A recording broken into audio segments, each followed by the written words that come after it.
All right, here we go. I'm not talking about asking a question. Because again, I want to ask a question when able to go live, and the Wi-Fi be lagging. I don't know if people gonna be prepared, but I'm trying to prepare y'all. In a minute, I'm gonna go live. Might be in the next couple of days, and I'm gonna ask a question about the first video on my YouTube channel. And you can get you $200. You know, in H-Town we call it $2 because $200 ain't shit, just $2. But anyway, check this out. I broke down a minute ago about the black woman's divinity. Not completely down, but I spoke on it. I spoke on the black woman's divinity. You can go back to my YouTube channel and check out the first time I spoke on the black woman's divinity. And I spoke on that divinity and told the story of Asar, Isis, and his brother Seth, Asar brother Seth. And I came back later on and I broke down. I said it's very similar to the story of Moses to help you get a more clarity of the story. You know, Asar was the rightful ruler.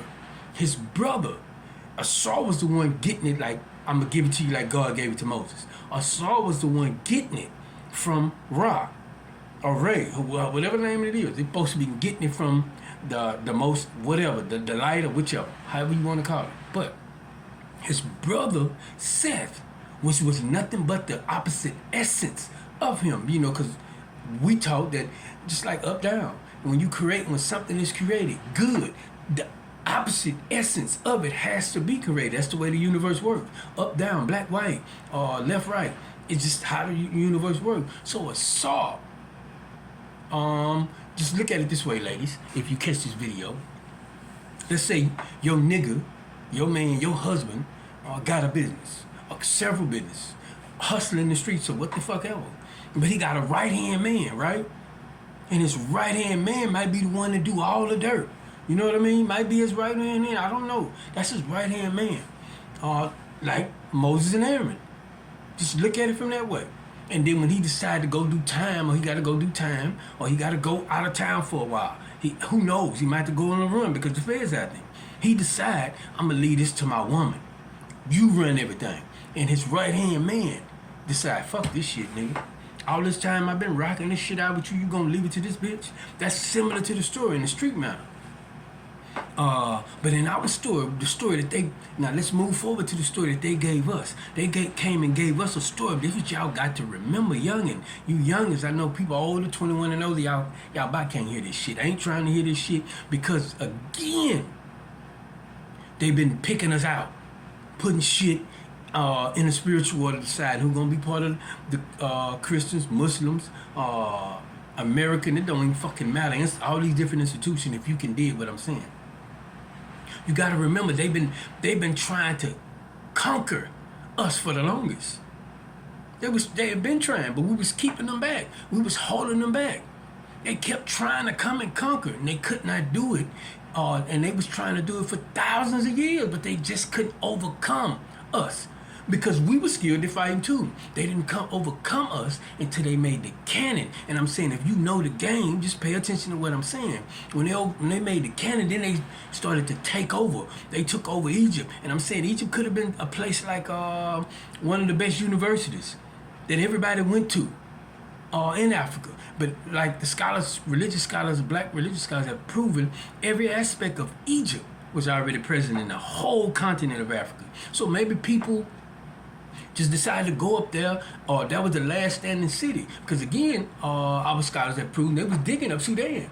You know that, right? They was digging up Sudan and they started seeing pyramids and things that reminded them, that reflected Egypt. And they decided, nah, fuck that shit, cover that shit back up. This is real spill. Cover that shit up and just let's deal with Egypt.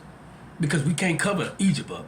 They didn't, you know, in our history, they said the reason why the Sphinx, the lion with the head, nose is knocked off because they took the cannon and shot the nose off. They didn't want us to know this shit, right? Okay.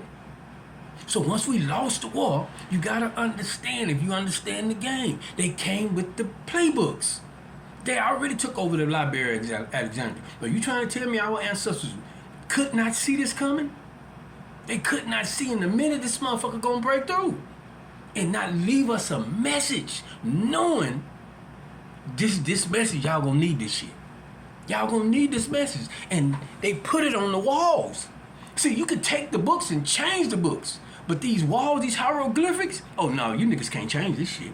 Or if they dig up Sudan, oh no, you niggas cannot change this shit. Because it's all on the walls. The proof is in the pudding, is what I'm saying. But the proof was in the story of ISIS. Saul and his brother. His brother killed him. And it was the divine black woman, his woman, who put the nigga back together. Her and her girlfriend, I don't know, might have been her sister. It was another female that related to the story of Jesus, saying when they went to the tomb looking for Jesus, he was gone.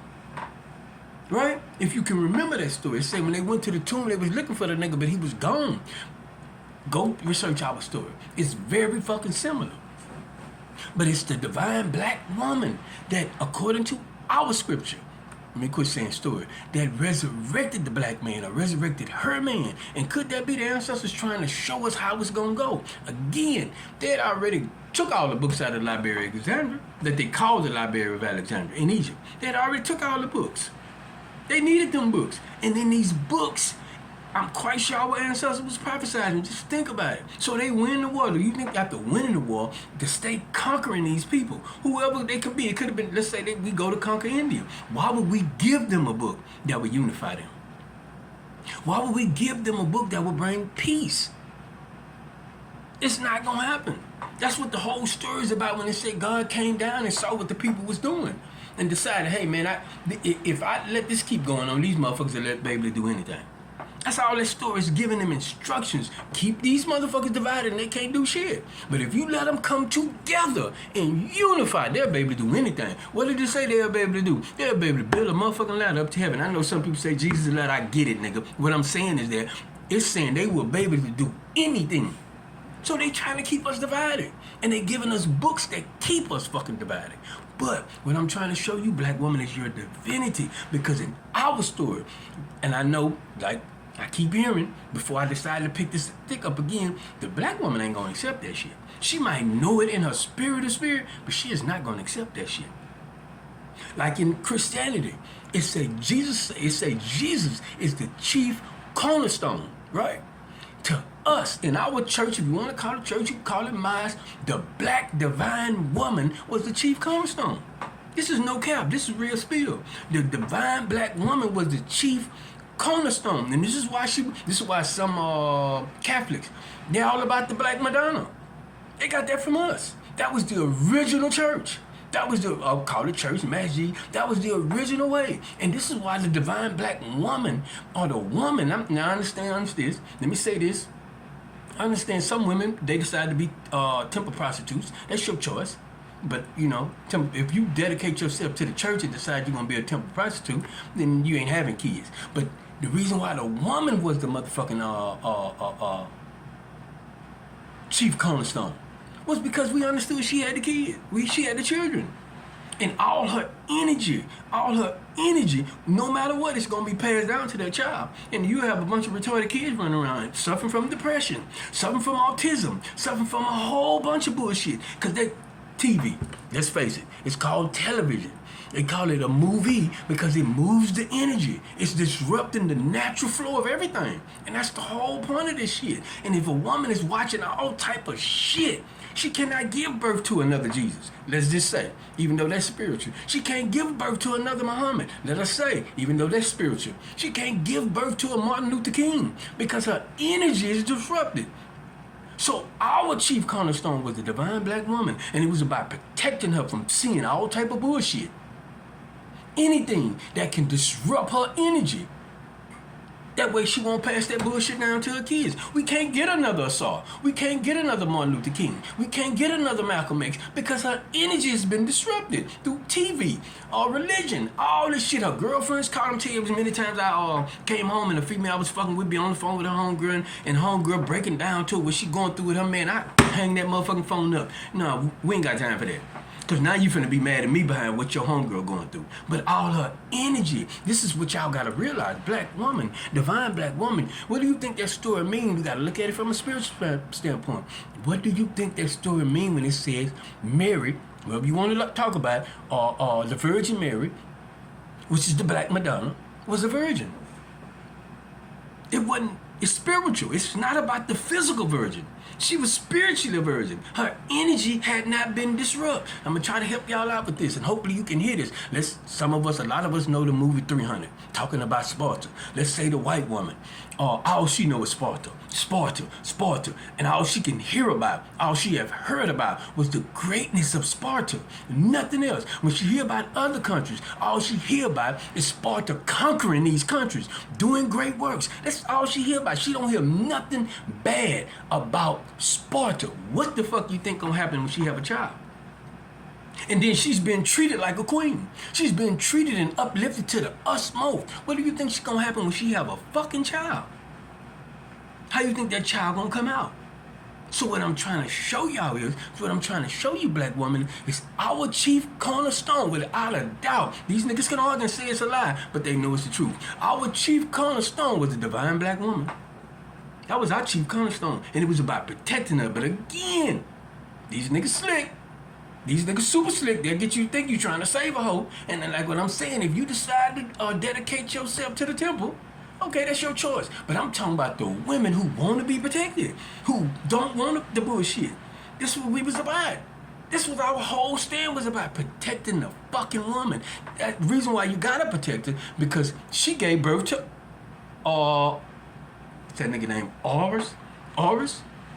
The son who she taught that grew him up, that she raised to avenge what happened to her people. This is why, for us, this time, or maybe a little bit time, this is why Tupac was so fucking shrewd, because his mama raised him. She was already, her mind, her spirit was filled with the truth, with a lot of shit that was going on. And she raised that nigga. This is why, I said it a minute ago, go back to that nigga first album, to the first shit he was talking about, before his spirit was disrupted. And he even said it himself in the interviews when I was aiming at the black woman. And that was his aim. This is how we come. They know this is how we come. Because according to our scripture, it is the black woman that is going to resurrect the black man. They know this, so they got to block us from knowing this. And the church is helping, Islam is helping, all these motherfucking institutions is helping keep the bullshit going. But this is why Tupac was aimed at the black woman, because he know this is the only way we're going to get up. His mama told him that. This is the only way we're going to get up. Right? Go back and listen to his first album, and he spoke about it. He said, they got interviews of this nigga where he's speaking about, this nigga is speaking about that when he first dropped his first album, right? And he was talking in the way he was talking. Go back and listen to that album. Hold Your Head Up. Black women weren't paying no attention to him. This is how much damage has been done to y'all mind. Black women weren't paying no attention to him. But when he started saying bitches and hoes, oh, they loved him. Go check out the interview. This is how much damage they have done to her. And I'm trying to tell y'all, the only way, according to our prophecy, that we're going to get up, the black man is going to get up, is by divine black women, protecting them. If you want to be a temple prostitute, that is your business. But I'm saying the divine black woman, our little girls, raising them up, protecting them from these movies, anything that would move their energy, anything that will fuck up their mind, because they're going to have the children. You can't raise another Tupac. You can't have another Moses. You can't have another Jesus. You can't have another none of that shit if you don't protect the woman. No cap, just a whole lot of cap.